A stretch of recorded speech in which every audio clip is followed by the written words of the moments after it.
I am Claire McCandlish. My topic comes from chapter 8. It is from the sack of Rome to Justinian, Ravenna, and Thessaloniki, Sant'Apollinare Nuovo. Now, before discussing Sant'Apollinare Nuovo, it's important to understand the history of Ravenna and Thessaloniki. So, after the year 324, the spread of Christianity increased across the Roman Empire. Theodosius I, he established Christianity as the state religion in 380, and he had banned the worship of Roman gods and abolished the Olympic Games. And when Theodosius I passed, his two sons came into power. Arcadius became emperor of the East, and Honorius became emperor of the West. And the king Alaric, who ruled the Visigoths, had threatened to overtake Italy, so Honorius, as a result, moved his capital from Milan to Ravenna. Alaric ended up capturing Rome in 410, and in the year 476, Ravenna was controlled by Odoacer, the first Germanic king of Italy. In 493, Odoacer was overthrown by Theodoric, and he was king of the Ostrogoths. He had established his capital at Ravenna, and by 539, Ravenna fell to Justinian, emperor of the Byzantine. Now, Ravenna is famous for early Christian and Byzantine mosaics, and so mosaics were actually originally made for inexpensive and durable flooring. They were made from small beach pebbles that were coated really thick to make cement of sorts. And the artists who were working on these soon discovered that they could use it to make these geometric shapes. And at first, it was only boring shapes and it only used black and white.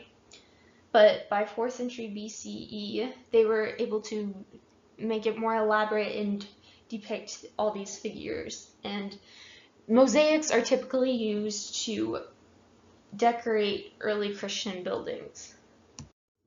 The Ravenna's Orthodox baptistry was built 30 years after the Gala of Placidia. The palace church was built by Theodoric in 504 and has many large mosaics. Although it was originally dedicated to Jesus Christ, in about 9th century, they were able to acquire relics of Saint Apollinaris, and so that is when it was rededicated and renamed as Sant'Apollinare Nuovo. The mosaics inside fill 3 different zones, and 2 of which are completely unchanged from the Theodoric time. And these mosaics alternate between scenes in Christ's life and decorative panels. This is one of the mosaics, and it's called Miracle of the Loaves and Fishes. It depicts Jesus beardless in an imperial dress of gold, and he's telling his disciples to take the bread and fish and distribute among people. This mosaic has a limited number of figures. As you can see, it doesn't depict all the disciples. And he has all his figures close to the foreground, and they're all pretty aligned with each other. And this style of mosaic is very similar to a mural in Dura Europo's synagogue, and that is a mural of Samuel and David, and it was actually created 2.5 centuries before this. Now, early Christian artists used both classical naturalism and late antique abstraction from Roman art.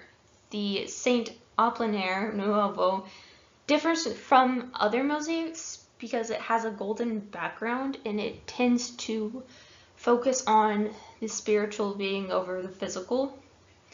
And after this was created, this approach would continue in Byzantine art, but they also continued using the classical naturalism.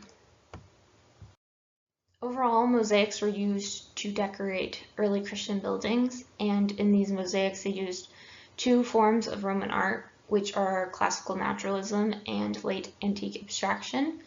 And after the Sant'Apollinare Nuovo, they also developed that new style into Byzantine art.